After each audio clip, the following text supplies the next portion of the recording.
दरम्यान बाळासाहेब ठाकरेंनी स्थापन केलेला पक्ष उद्धव ठाकरेंचाच आहे असं ठाम मत सुप्रिया सुळेंनी मांडलं। केंद्रीय निवडणूक आयोगाने अदृश्य शक्तींच्या आधारे आमच्यावरती अन्याय केला, शरद पवारांकडून चुकीच्या पद्धतीने पक्ष काढून घेतला अशी टीका खासदार सुप्रिया सुळेंनी केली आहे।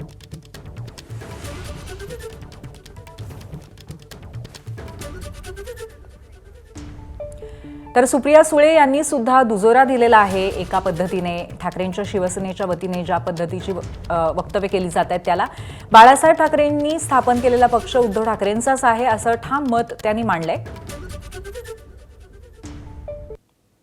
शिवसेना ही काल, आज आणि उद्या ही उद्धवजींचीच असणार आहे। याचं कारण असं की बाळासाहेब ठाकरेंनी तो पक्ष स्थापन केला, ते हयात असताना त्यांनी तो पक्ष उद्धवजींच्या हातात दिला। त्याच्यामुळे शिवसेना ही बाळासाहेबांची शिवसेना ही उद्धवजींचीच असू शकते। आणि एखाद्याचं वेगळं मत असेल तर त्यांनी ज्या पद्धतीने राज ठाकरेंनी वेगळी चूल मांडली त्या पद्धतीने करायला हवं होतं, कोण त्यांना नाही म्हणलं होतं। शिवसेना आणि राष्ट्रवादी काँग्रेस पक्षावर अतिशय चुकीच्या पद्धतीने अन्याय हा केला का इलेक्शन कमिशननी तर केला। आम्ही तारीख पे तारीख, आमची आजही केस चालू आहे, म्हणजे आज लावली तर मी आज सुप्रीम कोर्टात जाईल, पण आम्हाला तारीखच मिळत नाही आहे।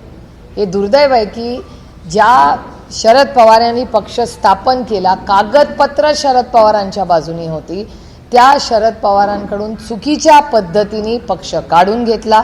उद्धवजींची केस तीच आहे। त्याच्यामुळे उद्धव ठाकरे आणि शरद पवारांवर इलेक्शन कमिशन आणि त्याच्या मागची जी अदृश्य शक्ती आहे त्या अदृश्य शक्तीचा गैरवापर करून दोन संविधानिक गोष्टी या मोडून काढण्याचा पाप त्यांच्यावर आहे। शरद पवारांना त्यांचा पक्ष रीतसर त्यांच्या अधिकारांनी त्यांना मिळाला पाहिजे एवढीच मागणी करते। नंतर पवार साहेबांनी तो पक्ष कोणाला द्यायचा तो आदरणीय पवार साहेबांचा विषय, त्याच्यात मी नाही। मी तो पक्ष आमच्या कुणासाठीही मागत नाहीये। मी राष्ट्रवादी काँग्रेस पक्ष हा फक्त आणि फक्त शरदचंद्र पवारांसाठी मागते, कारण का शरद पवार त्याचे फाउंडर मेंबर आहेत। प्रत्येक कागदपत्र हा शरद पवारांच्याच बाजूने आहे। तर लीगल राईट कुणाची आहे त्या पक्षावर तर ती फक्त एका माणसाची आहे ज्याचं नाव शरद पवार। त्याच्यानंतर त्यांनी तो पक्ष कुणाला द्यावा, त्याचं काय करायचं हा अधिकार त्यांना आहे ना ॲज अ प्रेसिडेंट। आणि आज विषयावरती बोलत असताना लोक न्यायालयाचा राष्ट्रवादी शिवसेनेबाबत निर्णय झालाय असं मुख्यमंत्री म्हणाले। लोक न्यायालयाचा निर्णय शिंदे अजितदादांच्याच बाजूने असल्याचं त्यांनी म्हटलं। सुप्रिया सुळेंच्या टीकेवरती मुख्यमंत्र्यांनी वक्तव्य केलं।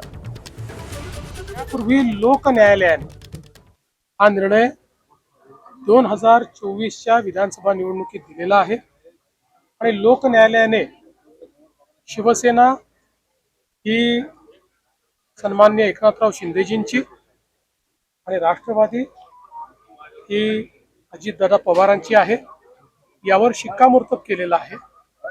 ठीक आहे, आता सुप्रीम कोर्ट काय करतात याकडे सगळ्यांचं लक्ष आहे, पण सुप्रीम कोर्टही हाच निर्णय दिला अशी आम्हाला अपेक्षा आहे।